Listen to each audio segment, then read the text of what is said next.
మొన్న రేవంత్ రెడ్డి గారు అయితే స్కూల్స్ ఫీజు అయితే పెంచడం జరిగింది. మరి ఈ స్కూల్ ఫీజు ఇట్లా పెంచుకుంటూ వెళ్ళిపోతే అసలు మధ్యతరగతి సామాన్యుల పిల్లలు ఈ స్కూల్స్‌లో చదివే అవకాశమే లేకుండా పోతుంది కదా సార్. దీన్ని ఎలా చూడాలంటారు? అది యాక్చువల్‌గా అయితే స్కూల్ ఫీజులు అయితే పెంచాల్సిన అవసరం లేదమ్మా. ఎలాగంటున్నానంటే అది బెనిఫిట్ స్కూళ్ళకి అవుతుంది కానీ అటు మాస్టర్లకు కానీ లేకపోతే టీచర్లు ఇప్పుడు ప్రైవేట్ స్కూల్లో టీచర్లకి జీతాలు పెంచితే బాగుండు. వాళ్ళు ఇప్పటికి కూడా 20,000కి చేసే టీచర్లు ఎంతోమంది ఉన్నారు. వాళ్ళు పాపం అంటే ఒక గవర్నమెంట్ స్కూల్ టీచర్ పెర్ఫార్మెన్స్తో పోలిస్తే ఒక ప్రైవేట్ స్కూల్ టీచర్ ఖచ్చితంగా 3 times 4 times పెర్ఫార్మెన్స్ ఎక్కువగా ఉంటుంది. కానీ ఏంటంటే ఆయన ఇంకా స్ట్రగుల్ అవుతూనే ఉన్నాడు ప్రైవేట్ స్కూల్. ఎవరో బాగా డిమాండ్ ఉండి ఒక సుపీరియర్ కాలేజీలు ఒక పెద్ద పెద్ద కాలేజీలు లక్షల్లో వసూలు చేసే కాలేజీలు అయితే వాళ్ళు 50,000 1,00,000 అలాగ ఇస్తున్నారేమో. కానీ మామూలుగా అయితే ఒక సాధారణంగా చేసే స్కూళ్ళు అంటే ₹1,00,000 వసూలు చేసే పిల్లోడికి ఒక ₹1,00,000 వసూలు చేసే స్కూల్లో కూడా మాస్టర్లకు ఇంకా 25,000 30,000 అన్నాను. ఇంకేమన్నా ఈ స్కూల్ ఫీజులు పెంచే బదులు టీచర్ల శాలరీస్ కూడా పెంచే విధంగా రేవంత్ రెడ్డి గారు మాట్లాడితే ఇంకా బాగుండేది. ఎందుకంటే వాళ్ళు ఇంకా స్ట్రగుల్ అవటం నాకు తెలుసు. వాళ్ళు ఏదో నేను ఒక నారాయణ కాలేజీలో నేను చెప్పేస్తున్నాను అనుకుంటాడు, కానీ ఆయనకు పాపం 40,000 వస్తాయి. కానీ ఆయన చెప్పేది ఐఐటీనో వాళ్ళని మేనేజ్మెంటు తోలే అంటే వాళ్ళని ఎలా చేస్తారంటే తోమేస్తారనమాట. మీరు ఆ టార్గెట్లు మిమ్మల్ని ఆ స్టూడెంట్స్ అంతమంది పాస్ అవ్వాలి, మీరేం చేస్తారో మాకు తెలీదు. ఈ టైప్లో వాళ్ళ టార్గెట్లు ఇచ్చేటప్పటికి వాళ్ళకి విపరీతమైన స్ట్రెస్ అయిపోయి అక్కడే కాపలా కాసుకొని కూర్చుంటున్నారు. వాళ్ళకి తీరా జీతాలు చూస్తే ఏంటంటే పెద్ద ఇది కాదు, ఏదో సార్ అని పిలిపించుకోవడం తప్ప అంతకంటే పెద్ద ఏం లేదు. ఆ టీచర్ల విషయంలో కూడా మంచి శాలరీ వచ్చేలాగా రేవంత్ రెడ్డి గారు చర్యలు తీసుకోవాలండి. ఇది కాసేపు పక్కన పెడితే కనుక స్కూళ్ళు ఫీజులు పెంచుకునే అవసరం యాక్చువల్గా రేవంత్ రెడ్డి గారు అంత ఇదవ్వకల. ఎందుకంటే పెంచుకోవాలా లేదనేది వాళ్ళే చేసుకుంటున్నారు. వాళ్ళకున్న క్రెడిబిలిటీ ఎవరండి స్కూళ్ళకు ఉన్న క్రెడిబిలిటీ వాళ్ళకున్న పబ్లిక్లో ఇమేజ్. ఇప్పుడు నారాయణ స్కూల్ అనుకోండి, ఆయన 75,000కే చేయమంటే ఎవరో చేయరు, 1,50,000 చేస్తాడు. అంటే మా మెయింటెనెన్స్ ఉందండి, ప్రైవేట్ టీచర్ని 10 మందిని పెట్టాం, ఆయన ఇద్దరే అన్నాడు కానీ మేము 10 మందిని పెట్టుకుంటాం. ఎందుకంటే 10 మందికే మేము ఒక్కో టీచర్ని పెడతాం. అందువల్ల మాకు అందరి రిజల్ట్ మాకు మెయిన్ కాబట్టి మాకు ఈ ఫీజులు ఉంటాయని అని చెప్తూ ఉంటారు. దానికి తగ్గట్టుగానే తల్లిదండ్రులు కూడా మాట్లాడే పరిస్థితి ఉండదు. సర్లే అలా చెప్తున్నారు కదా, అంత వివరంగా చెప్తున్నారు, ఆయన అంటే జరుగుద్దేటి, 1,50,000 ఏమైతే పోయిందిలే, మనకి పిల్లడు పాస్ అవటం కావాలన్న విధానంలో తల్లిదండ్రులు కూడా డిసైడ్ అయిపోతున్నారు. ఇది గవర్నమెంట్ పెట్టే ఫీజులు దాని రూల్స్ ఇక్కడ ఏం పనిచేయవు. ఏదన్నా రూల్స్ ఏమైనా ఉన్నాయంటే కనుక టైంకి రావాలి, లేకపోతే అధిక ఫీజులు వసూలు చేయకూడదు, లేకపోతే పిల్లల్ని కొట్టకూడదు అన్నట్లకి ఏమన్నా పనిచేస్తుందేమో. కానీ ఫెసిలిటీస్ కల్పించామంటే కనుక ఎవడో మాట్లాడడానికి లేదమ్మా.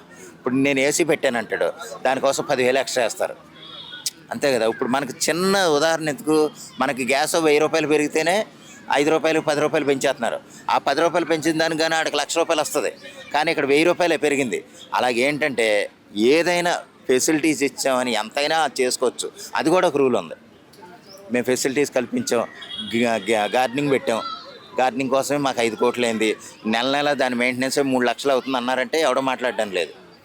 అది వాళ్ళు ఏది చేసుకునే దాన్ని బట్టి అవుతుంది. ఏదేమైనా సరే రేవంత్ రెడ్డి గారు ఇటువంటి వాటి మీద కంటే గవర్నమెంట్ స్కూల్లో అది వారానికి ఒకసారా లేదా 15 రోజులకు ఒకసారా డిఓ అనే ఆయన కానీ ఎంఈఓ అనే ఆయన కానీ వెళ్ళి విజిట్ చేసి టీచర్లు అందరూ ప్రతి పీరియడ్లోనూ ప్రతి క్లాసులోనూ ఉంటున్నారో లేదో మానిటర్ చేయమనే విధంగా ఉంటే చాలు. ఈ ఫీజుల విషయం అవసరం లేదు. అందరికీ ఏదో మామూలుగా రిజల్ట్ బాగానే పాస్ అయిపోతున్నారు కదా అనుకుంటున్నారు, తీరా బయటకు వచ్చేదాకా వాళ్ళకి ఒక చిన్న పదానికి కూడా స్పెల్లింగ్ రాయటం రావట్లే. అదో గ్యాంబ్లింగ్ రూపంలో జరుగుతుంది తప్ప అంతకంటే ఏం కాదు. సరే ఏదేమైనా సరే టీచర్లు వాళ్ళు పిల్లలకి చెప్పే విధానం మెరుగుపరుచుకొని వాళ్ళని అంటే కొన్ని ఎలాగంటేనమ్మా బండబట్టి పట్టించేస్తున్నారు. అది కాకుండా నువ్వు చదువంటే ఇదిరా, నువ్వేదో రాసేసి అక్కడ పాస్ అయిపోయినంత మాత్రాన్ని కాదు. ఇప్పుడు చాలామంది అమ్మా ఇంజనీరింగ్ చదివేస్తున్నారు, ఫస్ట్ క్లాస్లో పాస్ అయిపోతున్నారు. అందరూ ఏదన్నా ఒక క్వశ్చన్ అడిగితే చెప్పలేరు. వాళ్ళు ఎలా పాస్ అయిపోతున్నారో మనకు తెలియదు, ఎలా పాస్ చేయించేస్తున్నారో తెలియదు. సరే వాళ్ళ కాలేజ్కి ఉన్న ఇమేజ్ని బట్టి వాళ్ళు పాస్ చేయించుకోవాలని చూసుకున్నారు. ఫెయిల్ అయితే తక్కువ రిజల్ట్ వస్తే కనుక ఎవరో జాయిన్ అవ్వరేమోనని వాళ్ళ భయం. సరే ఏదేమైనా సరే టీచర్లు చెప్పే విధానం, వాళ్ళ క్లాసులు, వాళ్ళు చెప్పే ఐడియాలజీని కొంచెం మార్చే విధంగా రేవంత్ రెడ్డి గారు శ్రద్ధ తీసుకుంటే అది ఎడ్యుకేషన్ మీద శ్రద్ధ పెట్టినట్టు అవుతుంది తప్ప ఫీజుల విషయంలో మాట్లాడింది పెద్ద సమస్య ఏం కదమ్మా నాకు తెలిసి. ఈ విషయం చూసుకున్నట్టయితే కనుక లక్షలు పెట్టి పిల్లల్ని చదివిస్తున్నారు. లాస్ట్ చివరికి వచ్చేసరికి ఏమవుతుందంటే ఉద్యోగాలు దొరకట్లేదు, నిరుద్యోగులు రోడ్ల మీదకి వస్తున్న పరిస్థితి కనిపిస్తుంది, ధర్నాలు చేస్తున్న పరిస్థితి కనిపిస్తా ఉన్నది. మరి ఎందుకు నోటిఫికేషన్ రిలీజ్ చేస్తారు? రిలీజ్ చేసినా కూడా కొంతవరకే ఉద్యోగాలు రిలీజ్ చేయడం జరుగుతుంది. 5,000, 2,000, 3,000 ఇలా చేయడం జరుగుతుంది. మరి అవి ఎవరికి సరిపోతాయి అనేసి బయటకు వచ్చి చేస్తున్నారు. మరి దీన్ని ఎలా చూడొచ్చు? ఇది చాలా మంచి క్వశ్చన్ అండి, చాలా ఇంపార్టెంట్ క్వశ్చన్, మంచి క్వశ్చన్. ఇది ఎలాగంటున్నానంటే, మనం ఇప్పుడు ఫీజుల మీద ఏదో రకరకాలు ఇది మాట్లాడుతున్నారు, కానీ ఏంటంటే ప్రతి సంవత్సరం కనీసం లేదంటే ఒక 10 లక్షల మంది బయటకు వస్తున్నారు పిల్లలు. ఇంజనీరింగ్ ఇప్పుడు తెలంగాణ రాష్ట్రమే చూసుకుందాం, వరంగల్లోనే 4-5 కాలేజీలు ఉన్నాయి, హైదరాబాద్లోనే ఒక 20-30 కాలేజీలు ఉన్నాయి. మంచి కాలేజీలు ఉండటానికి 100 ఉంటాయి ఇంజనీరింగ్ కాలేజీలు, కానీ మంచి కాలేజీలు ఒక 20-30 ఉంటే కనీసం యావరేజ్ లెక్కేసినారే ఒక్కొక్క కాలేజీ నుంచే ఒక 3,000-4,000 మంది వచ్చేస్తున్నారు బయటికి. అలాగా రాష్ట్రం మొత్తం మీద ఎన్ని కాలేజీలు ఉన్నాయి, ఎన్ని కాలేజీల నుంచి బయటకు చూస్తే 5 లక్షల నుంచి 10 లక్షల మంది స్టూడెంట్స్ బయటకు వస్తున్నారు. కానీ అన్ని ఉద్యోగాలు కల్పించే విధంగా ప్రభుత్వం ఉందంటే లేదు. మహా అయితే 300 పోస్టులు తీసాం, 421 పోస్టులు, 231 పోస్టులు అని చెప్పి ఆ 231 పాపం లక్షల మంది వెళ్తున్నారు. వాళ్ళు ఏదో పోరాడి చివరికి ఉద్యోగం లేక నిరుత్సాహపడిపోయి ర్యాపిడో తిరిగేవాళ్ళు. ఇప్పుడు మీరు ఒక్కసారి చూడండి, ర్యాపిడో కానీ ఊబర్ కానీ ఇవి తోలుతున్నారు కదమ్మా, పిల్లల్లో సగం మంది లెక్కేస్తే కనుక వాళ్ళు ఇంజనీరింగ్ చదువుకున్న వాళ్ళు, కొన్ని గ్రాడ్యుయేషన్ పాస్ అయిన వాళ్ళందరికీ కేవలం వాళ్ళు చూస్తే నిజంగా జాలేస్తుంది. అంతే కదా, ర్యాపిడో అంటే వాళ్ళని తోలొద్దు బతకొద్దు అని నేను అంటలే, కానీ ఏంటంటే ఆ పరిస్థితిలోకి వచ్చేసాం. దానికి సంబంధించి ఇప్పుడు ఒక ఆర్టీసీ బస్సులో చూశాను నేను. ఆర్టీసీ బస్సు మొన్న నిర్మల్ వెళ్ళానమ్మా, ఆ డ్రైవరే టికెట్లు కొట్టాక అప్పుడు డ్రైవింగ్ చేయాలి. అంతా అయిన తర్వాత మొత్తం అన్నీ తిరిగి టికెట్లన్నీ కొట్టుకున్న తర్వాత సీట్లోకి వచ్చి డ్రైవ్ చేయాలి. దాని బదులు ఇంకో ఉద్యోగం కల్పించే విధంగా ఉంటే కనుక నువ్వు కండక్టర్ని పెట్టచ్చు, దానివల్ల ఒక ఉద్యోగం పెరుగుద్ది కదా. అంటే ఎన్ని బస్సులు ఉంటే కనుక అన్ని ఉద్యోగాలు పెరుగుతాయి. దానివల్ల ఏంటంటే కొంతమందికి ఉపాధి దొరుకుద్ది. అది ఆలోచించాలి కానీ ఆలోచించట్లే. నేను అదొక పోస్ట్ కూడా పెట్టాను. ఎలాగంటే ఆయనే టికెట్ తీసుకోవాలండి అని అంటాం, మొత్తం ఒకసారి ఆయన సీట్లోనే ఉండి వెళ్ళేవాళ్ళని ఆపి టికెట్ తీస్తున్నాడు. లేకపోతే కొంతమంది లోపలికి వెళ్ళిపోయారు అనుకోమ్మా, ఆయన సీటు దిగి లోపల వరకు వెళ్ళి టికెట్లన్నీ అడిగిన తర్వాత అన్నీ అయిన తర్వాత ఆయన సీట్లోకి వచ్చి మళ్ళీ డ్రైవింగ్ చేస్తున్నాడు. అటువంటి ఇబ్బందులు పెట్టకూడదు. యాక్చువల్గా వాళ్ళు కష్టపడి చేసేవాళ్ళు కదా. దాని బదులు ఒక ఉద్యోగం కల్పిస్తే కనుక ప్రజలకి నువ్వు జీతం అయిపోద్ది అనుకుంటున్నావు, కానీ ఉద్యోగం కల్పించడం వల్ల నీకు మంచి పేరు వస్తుంది అన్న సంగతి ముఖ్యమంత్రులే మర్చిపోతున్నారు. ఏదేమైనా సరే దాని బదులు కొన్ని కాలేజీలన్నా మూసేయండి, అంతమంది బయటకు వద్దు వాళ్ళు. ఎందుకంటే ఒకప్పుడు ఎలాగుండేది అంటేనమ్మా, ఇంజనీరింగ్ చదివామంటే పెద్ద పేరు ఉండేది, అయ్యి బాబా ఇంజనీరింగ్ చదివాడు అన్నట్టు ఉండేది. ఇప్పుడు ఇంజనీరింగ్ చదవటం అంటే ఏదో 10th క్లాస్ చదివినోడు కింద వస్తున్నారు. కారణం ఏంటంటే ఫీజు రింబర్మెంట్స్ వచ్చేసినాయి. ఫీజు రింబర్మెంట్స్ అదొక గ్యాంబ్లింగ్, అది వేరే. పోనీ వచ్చేసినాయి, ఓకే ఇంటర్మీడియట్ పాస్ అయినవాడు అందరూ ఎంసెట్ రాసేస్తున్నాడు, ఎన్ని వేలు ర్యాంక్ ఉన్నా సరే ఆడి సీట్ ఇచ్చేస్తున్నాడు. ఎక్కడ తీస్తారమ్మా? ఆంధ్రాలో అదే. ఏదైనా సిస్టమ్ మాత్రం ఈ విధంగా దెబ్బగానే ఉంది. ఫీజు రింబర్మెంట్స్ తీయటం వల్ల కొంచెం సమస్య తగ్గుతుంది. దానివల్ల ఏంటంటే కాలేజీలు కూడా తగ్గాలి. ఇప్పుడు కొంతమంది ఏంటంటే పీడించేస్తున్నారు, కొన్ని లక్షల్లో బయటకు వచ్చేస్తున్నారు. వాళ్ళకి ఏమైనా ఉద్యోగాలు కల్పించే విధానం ఏమన్నా లేదు. ఇంకా ట్రాఫిక్ పోలీసులను పెంచవచ్చు, ఏదైనా ఉద్యోగం కల్పించాలంటే ఏదైనా చేయొచ్చు. అలా చేసే విధంగా ప్రభుత్వం ఆలోచించి యువతకి, ముఖ్యంగా చదువుకున్న వాళ్ళకి ఉద్యోగాలు కల్పించేలాగుంటే కనుక వాళ్ళ జీవితం మీద వాళ్ళకు భరోసా వస్తుంది. భరోసా వచ్చినట్టు ఏంటంటే వాళ్ళకు ధైర్యం వస్తుంది, అమ్మాయి నాకు ఉద్యోగం వచ్చింది, నేను బతకగలను. అవసరమైతే మీరు జీతాలు తగ్గించండి. ఇప్పుడు కొంతమందికి ఎలాగుందంటేనమ్మా 80,000 90,000 జాయిన్ అవ్వగానే వాళ్ళకి యాక్చువల్గా 30,000 చేస్తానంటే 30 మంది వస్తారు. మీకు అర్థమైంది నేను అన్నమాట. అదే 90,000 ఇచ్చేది 30,000 ఉండే 30,000కి 30 మంది రెడీగా ఉన్నారు. అటువంటి ఉద్యోగాలు కల్పించే విధంగా చేస్తే ఒకేసారి వేలకు వేలు. ఇప్పుడు గవర్నమెంట్ టీచర్లు ఉన్నారు, ఒక్కొక్కళ్ళకి ఒక సీనియారిటీ ఉందంటే కనుక ₹1,00,000 దాటిన వాళ్ళు అందరూ. ₹1,00,000 దాటినా కాడ కనీసం వాళ్ళకి 25% కూడా వర్త్ కాదు వాళ్ళు.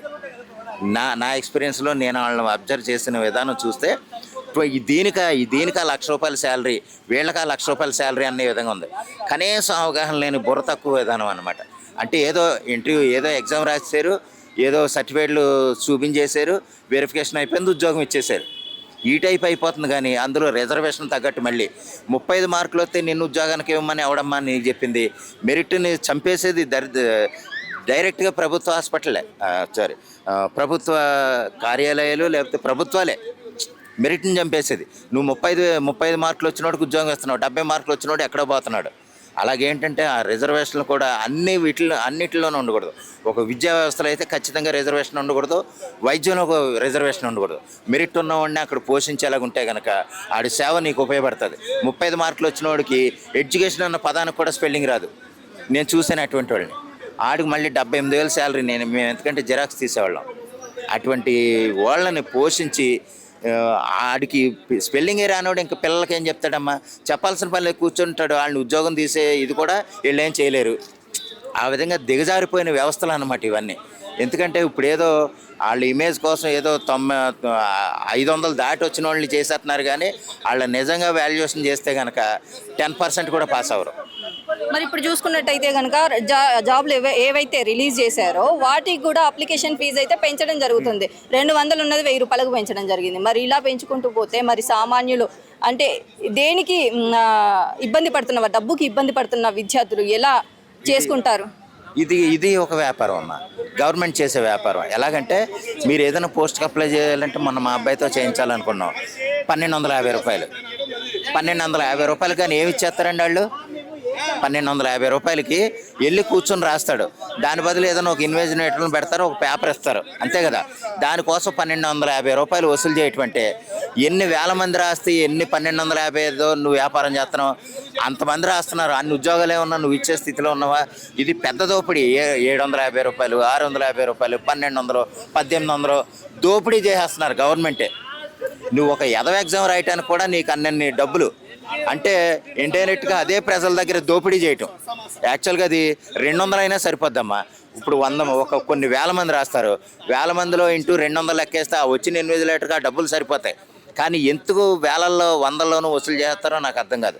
అది ఇండైరెక్ట్గా ప్రజల నుంచి కూడా అంటే నిరుద్యోగుల నుంచి కూడా ఒక చదువుకుని ఉద్యోగం కోసం ఎంతో ఆతృతతో ఈ ఎగ్జామ్ రాస్తే నేనేమన్నా పాస్ అవుతానేమో, నేనేమన్నా పాస్ అయితే నాకేమన్నా ఉద్యోగం వస్తుందేమో, వచ్చే అవకాశం ఉంటుందేమో అన్న ఆశతో వీళ్ళేదో అప్లై చేస్తుంటే అప్లై చేసేవాళ్ళ దగ్గర కూడా దారి దోపిడీ దొంగలు అంటాం. ఇదివరకు మనం కాసారు చెట్టు మీద నుంచి దూకేసి ఆడి జేబులు కొట్టి పంపించేశారు.